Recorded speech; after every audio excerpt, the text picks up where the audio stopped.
Hello there, and welcome to Fulcrum and the Force. I'm Jim, and this is my channel dedicated to everything Star Wars. And welcome to this episode of Jim's Cantina, where I chat about anything in the Star Wars universe, about what's going on, nothing specific. Now, it's just been May the 4th, Star Wars Day. I did actually have a big plan for Star Wars Day. I was going to do a live stream. I was going to do a live build along with Lego. But the Lego didn't arrive in time, so I didn't. And I also had my vaccine, my COVID vaccine that day. Make sure you get yours. Come on, let's be sensible about these things. So I wasn't feeling at my best on May the 4th or the day after. So I figured, I'd wait a couple of days, feel 100% better. Hopefully things would turn up. As it stands, lots of things have turned up. So let's go through a few things. First and foremost, Star Wars Day, Lego behind me, more Lego come through. So let's just get into it. So obviously, being May the 4th, Lego always do a special set for May the 4th. And this May the 4th was no different. We got another one of these mini builds.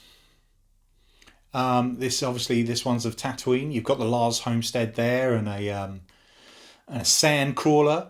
Some people don't like these. I'm a big fan. I really like them. I've got Endor there.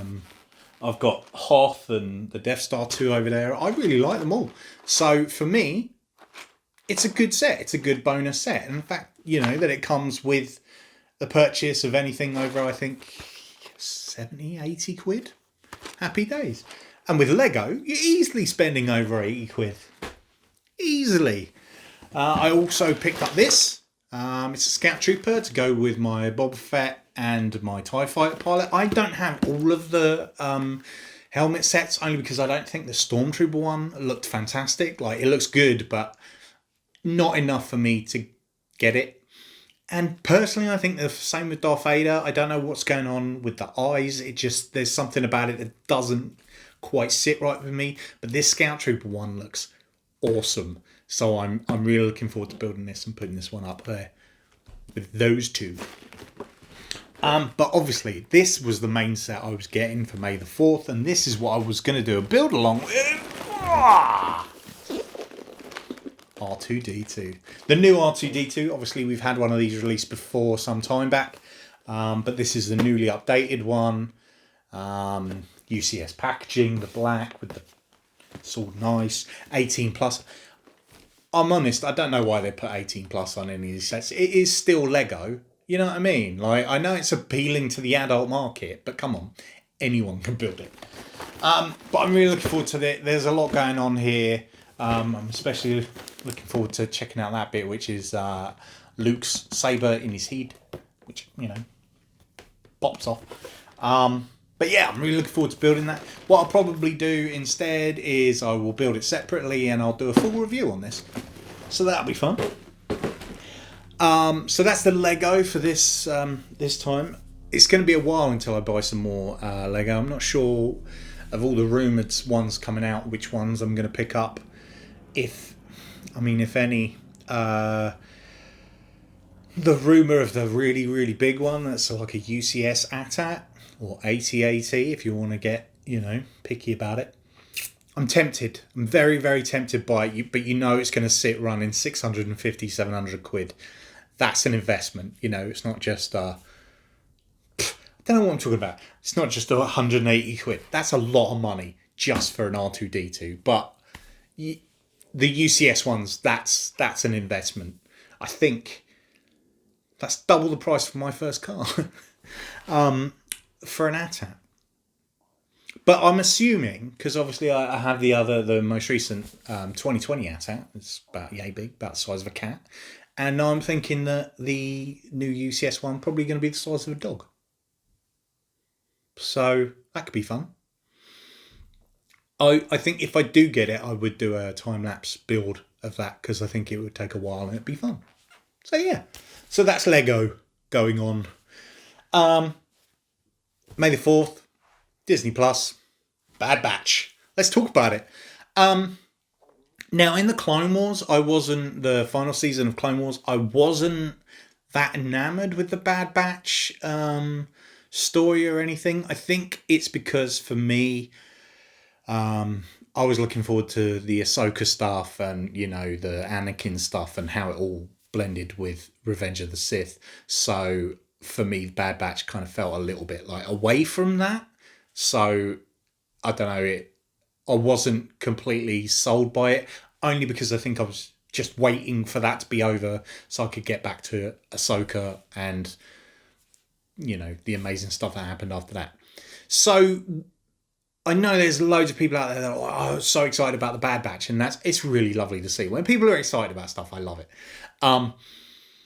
So I watched it, obviously, still Star Wars, 70-minute episode 1, and I really, really enjoyed it. I was quite surprised about how much I enjoyed it, and I think because it's separate to all the other stuff and I've accepted that it's separate and it's its own thing, I was able to connect with the characters a lot more and I was able to really get my teeth into it, which was cool.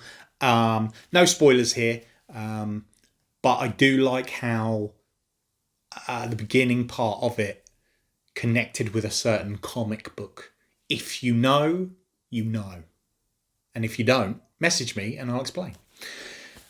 So yeah, I really, really enjoyed it. I like what they're going for. I like where it's going. It looks very interesting and kind of extends the story of the Clone Wars, which is a great story anyway. So I'm looking forward to getting to watch more of it. I am slightly concerned with the,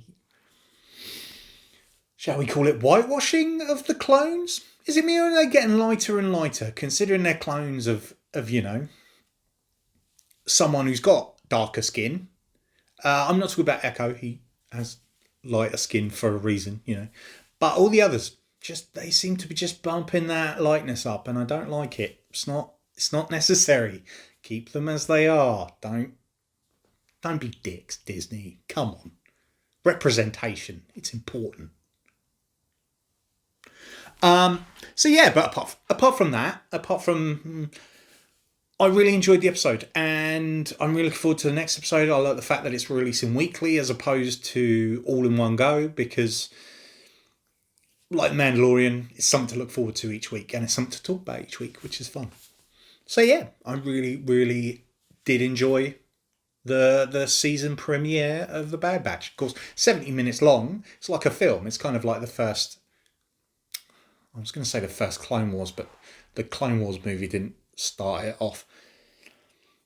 They need to sort out the timeline of that show. They really, really do. It jumps here, there, and everywhere. But yeah, good stuff. Looking forward to where it goes. What's next? Okay, so I got a message from someone asking me about my t-shirts. So as you can see, this one, I've got Grand Admiral Thrawn there, and you've got a bit of Ahsoka there at the bottom, which is pretty cool, pretty cool. And someone asked me, they saw the Ahsoka one that I was wearing, and they were like, your t-shirt's awesome, where did it come from? Most, not all, but most of my Star Wars t-shirts come from a place called HardTimes Clothing, and they do they do their own versions of Star Wars stuff. Like this is their not their newest Star Wars one. They've literally just released to a Clone one and an Asajj Ventress one. The Ventress one looks amazing. Very tempted to pick that one up myself. But before that, it was this Grand Admiral Thrawn Ahsoka Tano one. But I do actually have a few, and I thought I'd just show you a few of them so you can kind of get an idea about what they do and what they are. So, excuse some of these t-shirts, they're not ironed because I don't iron t-shirts. What's the point? Fold them up, put them in a drawer. But they're wrinkled. Not even that sorry, if I'm honest. So this was the first one I ever saw, and I really, really liked it. Rey, obviously, but it's Rey, and she's all tattooed up. Now, for me, that's really, really cool. I've got quite a few tattoos myself, and it's kind of like a stylized version of Rey. I'm a big fan of Rey. Don't even care. And I really like her tattoos, of the fact that obviously, you've got a Jedi Order symbol there. I have a few of those on my body. We've got BB-8. There's a heart with Finn written on it. And yeah, so, and on our knuckles, I've never noticed that until now. On our knuckles, it says Jedi. Jedi? Sith. I've got something to think about. So yeah, I really, that was the first one. So I'm pretty sure I saw it at Comic-Con and I was like, I really dig that. I'm going to buy that right now. And so I did. And then obviously I followed them there on the Instagram and all the rest of it. It's mostly Instagram because best place for pictures. HardTimes Clothing. Like always, I'll put it up there. So yeah, so I got this Rey one. And then this wasn't the next one I got, but they did re-release the Rey a little while after, 2 years later, I think, with a sort of brown hue rather than the blue hue, and I really, really liked it. I like it with the brown, so I bought it again. If you like something, buy it. And then there was kind of like this. They were going through some of their old stock and getting rid of some of their old stock, and they managed to pick up one of their original Ahsoka Tano designs. Similar sort of thing. So, she's got tats and everything. Tats. I said tats like tattoos. Obviously, you got a Morai there. I guess that's probably just an owl. No, that's Morai. And then like an anchor and a skull and stuff.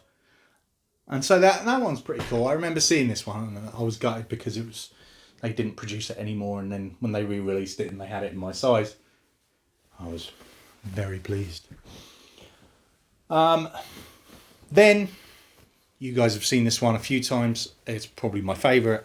It's their World Between Worlds, Ahsoka Tano, based on Rebels, based on the specific episode in Rebels. Again, Morai, her Rebels Sabers, and the time traveling portal thing. This one's actually available right now. So if you want it, it's there right now. Now, because I love that so much, like I did with the Rey one, I bought the Rey one twice. They actually released the Ahsoka one as a hoodie, so I got the hoodie as well. It's really cool actually because on the front that's their logo, and of course it's got the triangle and all the Jedi writing on there. And yeah, it's a really nice hoodie as well. It's thick. It's really good quality. That's one thing I will say about these t-shirts. They're really decent quality. And they don't fade at all in the wash or nothing. And then when I bought the World Between Worlds, there was a special offer that you got, like, I think it was either early access and a discount on their next Star Wars one. So I had to buy this as well. Because it's Sabine Wren with the Darksaber. Again, tattoos. Just really, really cool. It's a really decent design. And yeah, I love it. And then obviously we've got the Ahsoka and Grand Admiral Thrawn. And there's always ones. They do these really cool ones with like Vader's and Boba Fett's helmets that are all like bones and stuff. You need to check them out. Just head over there and check them out. I'm not sponsored by them or nothing. I genuinely just like buying their stuff, and I thought you might like to know where I get it from. So yeah, there we go. That's probably about it for this Cantina episode. I don't think there's much else going on. I do have a few more videos coming out over the next few weeks. Probably one almost straight after this, unless I've released it before this. For this month's Smuggler's Crate, that's just arrived today as well, so we'll see. I do actually have something very cool coming up. Once it arrives, I decided to make a new display for one of my specific lightsabers, but I'm not going to tease too much of it now because I'm just really looking forward to getting it all set up, and then I'll I'll show you, and then we'll take it from there. I also have ordered a couple more lightsabers from Force Sabers UK, because I liked the last one I got so much that I'm just like, I need a couple more of those. I've gone with well, actually, I'm placing the order tomorrow of the next one, which is their version of the Empire Strikes Back Skywalker saber, because I want to see how that one looks in person from them, because I really like how they make their sabers. Like, I know a lot of places they do them and they're really shiny, like my Luke Return of the Jedi. That's really shiny, it's really lush. But with Force sabers like the one I have, the Valkyrie, because it's not machine made, but it's very handmade. It feels handmade. I know that sounds weird, but it there's something to it that just feels more tactile and worn and used, and and so I'm looking forward to seeing how that works with the Skywalker saber, because I think that'd be cool. So yeah, that's a way off because it takes them like 12 weeks to build, because perfection takes time. But I did just want to give someone a shout out. Obviously, I've done lightsaber reviews in the past, and I will continue to do lightsaber reviews. Mine aren't as in depth as some other people's, and mine are quite, they don't go through all of the ins and outs and all the little bits and pieces and different sound fonts and proffies and baselets and all that sort of stuff. I kind of just go as it is and check it out there. So if you want to learn more about sound fonts and you want to learn more about different types of like boards and things like that, I want to give a shout out to my guy over at Absolute Sabers. Check out his channel. I'll put a link to it below, because he goes through different sound fonts and stuff like that, so you can like hear the difference between the fonts. And I really like those videos because they're really cool. Maybe one day I'll actually get a lightsaber that I can change the fonts on and have a play around myself. But if that's what you're into, definitely check him out because he's great. But that's it for this visit to the Cantina. I hope you're not too drunk on Star Wars. And join me again for my next video. Probably Lego. It's probably going to be the R2 review, if I'm honest. I don't know. Who knows? Who knows?